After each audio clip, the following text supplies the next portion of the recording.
Hello दोस्तों, कैसे हैं आप सब। मैं अमन आपका बहुत बहुत स्वागत करता हूं आज की इस नई वीडियो में।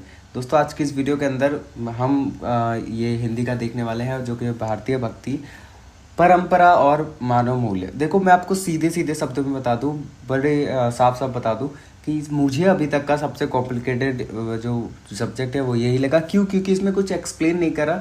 It's just about stories. ठीक है, इसमें स्टोरीज की तरह चीज़ें लिखी गई हैं जो कि आपको कहीं ना कहीं थोड़ी सी रट्टा मारनी पड़ेंगी।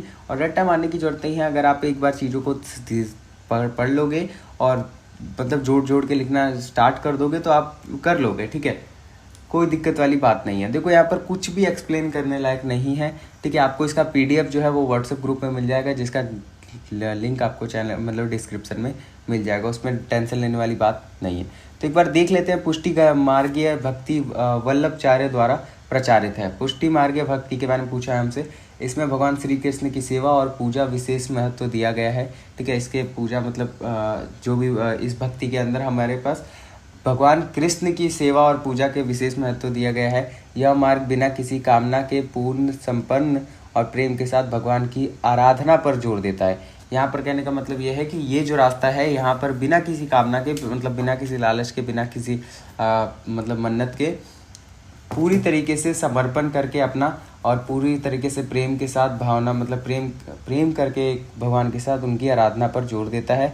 इस भक्ति में साधक भगवान को अपने जीवन का सर्वस्व मानकर निस्वार्थ भाव से उसकी सेवा करता है। कहने का मतलब यह है कि पूरी तरीके से भक्ति में जो साधक होता है, कहने जो भक्त होता है, ठीक है, वो भगवान को पूरी तरीके से निस्वार्थ होकर, कोई इसके अंदर स्वार्थीपना नहीं होता और वो भगवान की सेवा करता है।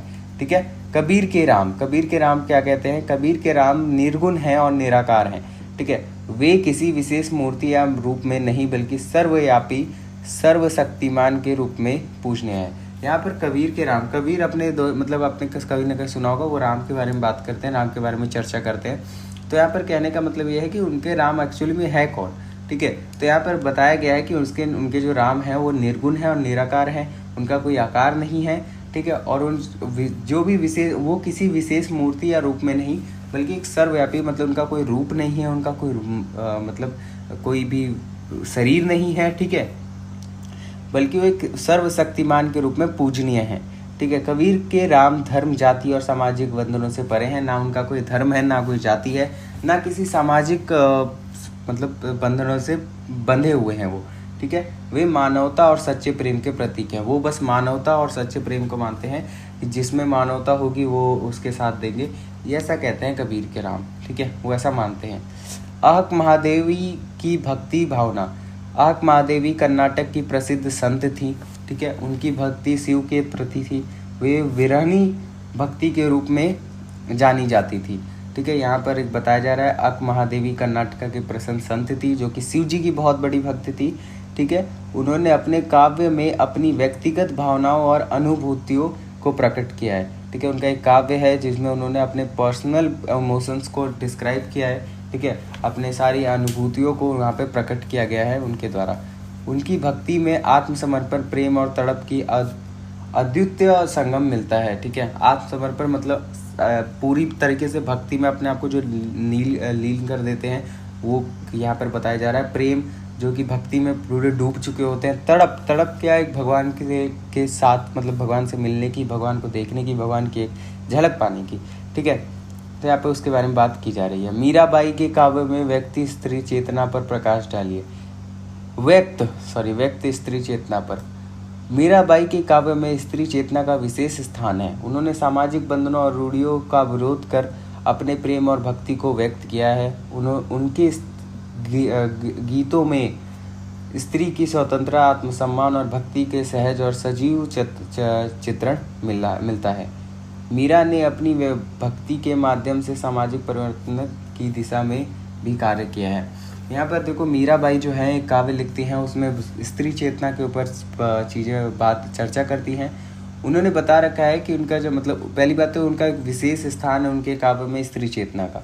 ठीक है, उन्होंने बताया कि जो भी सामाजिक बंधन है, ठीक है, रूढ़ियों है, उनके इन सब का विरोध करके वो अपने प्रेम को और भक्ति को व्यक्त करती है अपने काव्य के अंदर। उनकी गीतों में स्त्री की स्वतंत्रता, आत्मसम्मान और भक्ति, कि स्त्री को स्वतंत्र मतलब जो भी वो बंधनों में बंधी रहती है उसको लेकर, और जो भी उसका आत्मसम्मान है, उसकी सेल्फ रिस्पेक्ट है, उसको लेकर यहाँ पे उनके गीतों में चीज़ें मिलती हैं। ठीक है, मीरा ने अपनी भक्ति के माध्यम से सामाजिक परिवर्तन की दिशा, कहने का मतलब यह है उन्होंने जो भक्ति की है मतलब उन्होंने जो भक्ति की है उसके माध्यम से वो एक समाज को परिवर्तन की ओर ले जाना चाहती है। समाज को परिवर्तन की दिशा दिखाने में बहुत ज़्यादा काम किया उन्होंने। ठीक है, राम भक्ति काव्य परंपरा में तुलसीदास का स्थान निर्धारित कीजिए। तुलसीदास राम भक्ति काव्य परंपरा के मुख्य कवि हैं। ठीक है, उन्होंने रामचरितमानस की रचना की, जिसमें भगवान राम के जीवन आदर्शों का विस्तृत वर्णन है। तुलसीदास ने राम को मर्यादा पुरुषोत्तम के रूप में प्रस्तुत किया और उनके आदर्शों का समाज में स्थापित किया।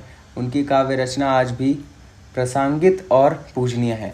जो हमारे पास तुलसीदास जी हैं, उन्होंने एक रचना की थी जो कि रामचरितमानस के नाम से जानी जाती है, जो कि आज भी हर जगह पढ़ी जाती है इंडिया के अंदर, भारत में। ठीक है, इसके अंदर उन्होंने राम जी के बारे में बिल्कुल डिटेल में बताया हुआ है, उनके मतलब रंग रूप के बारे में हर चीज़ बताई हुई है। उन्होंने यहाँ पर मर्यादा पुरुषोत्तम कहा है राम को। ठीक है, राम जी को यहाँ पर मर्यादा पुरुषोत्तम कहा है। ठीक है, प्रस्तुत किया है, और उनके जो भी आदर्श थे उनको समाज में स्थापित करने की पूर्ण प्रयास किया है। ठीक है, संत रामदेव के काव्य में अभिव्यक्त जीवन मूल्यों पर प्रकाश डालिए। संत रामदेव के काव्य में सत्य, अहिंसा और प्रेम जैसे जीवन मूल्यों का महत्व दिया गया है। ठीक है, सत्य और हिंसा ना करें, प्रेम करें लोगों से, सत्य बोले हमेशा, ऐसे कुछ जीवन मूल्य हैं जिनका महत्व बताया गया है संत रामदेव के काव्य में। उन्होंने अपने गीतों में मानवता, करुणा और समता का संदेश दिया है। उनके काव्य में सामाजिक और धार्मिक सुधारों का आह्वान है। वे व्यक्ति के माध्यम से जीवन को उच्चतम आदर्शों पर प्रेरित करते हैं। देखो, इसमें मोस्टली जो संत हैं, मोस्टली जो भी महापुरुष थे जिनके बारे में बताया गया है, जो भी काव्य थे, उन्होंने क्या किया है, समाज को एक अच्छा समाज को एक परिवर्तन की दिशा में ले जाने की कोशिश की है, समाज को एक बेहतर रुख देने का कोशिश किया है। ठीक है, तो इस चीज़ से आप कॉमन पॉइंट ढूंढ के बना के लिख सकते हो। भक्तिकालीन वल्लभ संप्रदाय में प्रचलित भक्ति के स्वरूप पर प्रकाश डालिए। वल्लभ संप्रदाय से प्रचलित भक्ति को पुष्टि मार्ग कहा जाता है। ठीक है, इसमें भगवान कृष्ण की आराधना और सेवा मुख्य है। यह भक्ति बिना स्वार्थ की या फल की कामना की जाती है, जैसा कि हमने ऊपर पढ़ा, सबसे ऊपर पहला पॉइंट ही था। ठीक है, तो यहाँ पे जो वल्लभ संप्रदाय में प्रचलित जो भक्ति है उसे हम पुष्टि मार्ग कहते हैं। ठीक है, जिसमें भगवान श्री कृष्ण की पूजा की जाती है बिना किसी कामना के, बिना किसी स्वार्थ के। ठीक है, पूरी तरीके से लीन हो जाता है उनके भक्ति में। वल्लभाचार्य ने इस मार्ग को स्थापित किया और इसे प्रेम संपन्न और सेवा पर आधारित किया। इसमें क्या होता है, बस अब प्रेम में डूबे रहिए, पूरी तरीके से अपने आप को समर्पण कीजिए और बिना किसी स्वार्थ के बस सेवा करते रहिए भगवान की। सूफी काव्य धारा का विशेष उल्लेख कीजिए। सूफी काव्य धारा में प्रेम, समर्पण, आध्यात्मिक एकता का महत्व है। सूफी काव्यों ने अपने काव्य में भगवान से मिलने की तड़प और प्रेम का वर्णन किया है। यह काव्य धारा भेदभाव, जाति पाति और धर्म से कट्टरता से परे है। देखो, मैंने कहा ना, यहाँ पर जितने भी काव्य मिलेंगे आपको, ये सारी चीज़ें एक अच्छी दिशा में ले जा रहे हैं समाज को। यहाँ पर वो भेदभाव, यहाँ पे जाति पाति, ठीक है, यहाँ पे धार्मिक कट्टरता से परे है, मतलब इन चीज़ों से हटकर है, वो एक सत्य को, प्रेम को, भक्ति को महत्व दे रहे हैं।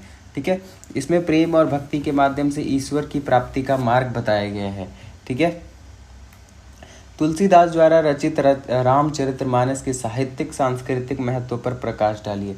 तुलसीदास का रामचरितमानस हिंदी साहित्य का महान रचना है, जैसा कि आप सबको पता है, बहुत ही महान रचना है मैं तो कहूँगा। ठीक है, इसमें भगवान राम जी के जीवन और आदर्शों का विस्तृत वर्णन किया गया है। साहित्यिक दृष्टि से यह कृति अत्यंत समृद्ध और सजीव है। सांस्कृतिक दृष्टि से यह भारतीय समाज को नैतिकता, आदर्श, सामाजिक समरसता की शिक्षा देती है। यह कृति धार्मिक और सांस्कृतिक चेतना का महत्वपूर्ण स्रोत है। यहाँ पर कहने का मतलब यह है, अगर आपके सामने क्वेश्चन आता है तो आपको यहाँ पर बताना है कि तुलसीदास जी ने रामचरितमानस में हमारे राम जी के बारे में क्या क्या चीज़ें लिखी थी, क्या क्या महत्व थे, क्या क्या साहित्यिक और सांस्कृतिक महत्व थे। ठीक है, तो यहाँ पर आप अगर आपको नहीं पता ज़्यादा चीज़ें, ठीक है, तो आप लिख सकते हो जो भी आप जानते हो उस चीज़ के बारे में कि रामचरितमानस जो है वो एक बहुत ही महान रचना है, उनकी तुलसीदास जी के द्वारा लिख करी गई है। ठीक है। धार्मिक और सांस्कृतिक पृष्ठभूमि में नानक वाणी में व्यक्त जीवन आदर्शों पर विचार कीजिए। गुरु नानक देव की वाणी में सत्य, करुणा और क्षमता का महत्व है। उन्होंने धार्मिक आडंबरों का विरोध किया है, सच्ची भक्ति को महत्व किया है। उनकी वाणी में ईश्वर की सर्वव्यापकता और मानवता की एकता का संदेश है। उन्होंने सामाजिक समानता और सेवा के आदर्शों को स्थापित किया है।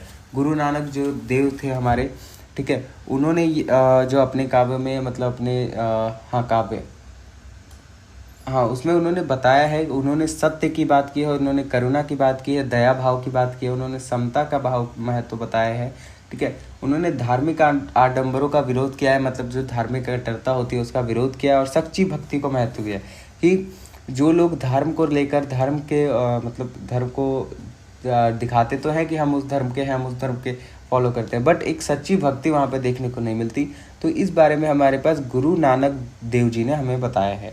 ठीक है। उनकी वाणी में ईश्वर का सर्वव्यापकता और मानवता का भावना दिखता है। ठीक है। जिनको नहीं पता गुरु नानक देव जी के बारे में, वो एक बार गूगल पे जाकर सर्च कर ले, वैसे पता होना चाहिए आपको। कबीर वाणी में व्यक्त नैतिक बोध के अंतर्गत मानव मूल्य पर प्रकाश डालिए। कबीर की वाणी में सत्य, अहिंसा, प्रेम जैसे मानव, देखो मैंने कह दिया ना आपके पास कि बहुत सारे मोस्टली जो चीज़ें हैं वो हमारे पास इन्हीं चीज़ों से रिलेटेड है। सत्य, करुणा, नैतिकता, आदर्श से मिलते हैं। ठीक है। सांस्कृतिक एकता का अभिप्राय। सांस्कृतिक एकता का अर्थ है कि विभिन्न संस्कृतियों के बीच सामंजस्य और सहयोग। यहाँ कहने का मतलब ये है कई लोगों की अलग अलग संस्कृति है, उनके बीच एक सामंजस्य, मतलब वो एक समाज में अच्छी तरीके से रह सके मिलजुल कर, ये होती है हमारे पास सांस्कृतिक एकता का अभिप्राय। ठीक है।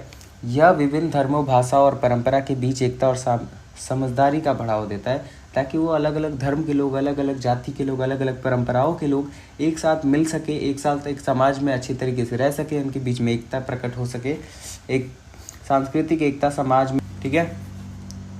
भक्ति के प्रकार। भक्ति के मुख्य प्रकार है सगुण भक्ति और निर्गुण भक्ति। सगुण भक्ति में ईश्वर को मूर्ति या किसी विशेष रूप में पूजा जाता है। सगुण भक्ति क्या होता है, इसमें जो ईश्वर होते हैं उनको एक विशेष किसी मूर्ति के रूप में पूजा जाता है, किसी फोटो के रूप में पूजा जाता है। ठीक है। जबकि जो निर्गुण भक्ति होती है उसमें जो ईश्वर होते हैं वो निराकार होते हैं, उसमें बस एक मतलब महसूस किया जाता है ईश्वर को और सर्वव्यापी मानकर पूजा की जाती है। इसके अलावा भक्ति, प्रेम, ज्ञान, भक्ति इन सबको अन्य प्रकार भी होते हैं। ये अलग अलग प्रकार है हमारे पास भक्ति के, लेकिन जो मेन है वो सगुण और निर्गुण। ठीक है। रैदास काव्य में जीवन मूल्य का विशेष स्थान है। उन्होंने अपने मानवता, समता, प्रेम, फिर वही आगे चीज़ें। ठीक है। संप्रदाय, शैव संप्रदाय, शक्ति संप्रदाय, ये थोड़ा देख लेना 16वां। ठीक है। अक्का महादेवी की काव्य में स्त्री चेतना का पर प्रकाश डालिए, पहले डाल चुके हैं। तुलसीदास के काव्य में लोक मंगल की भावना पर विचार कीजिए। लोक मंगल की भावना प्रमुख, उनके काव्य में चेतना, नैतिक और धार्मिक आदर्शों पर प्रकाश से प्रचार किया है।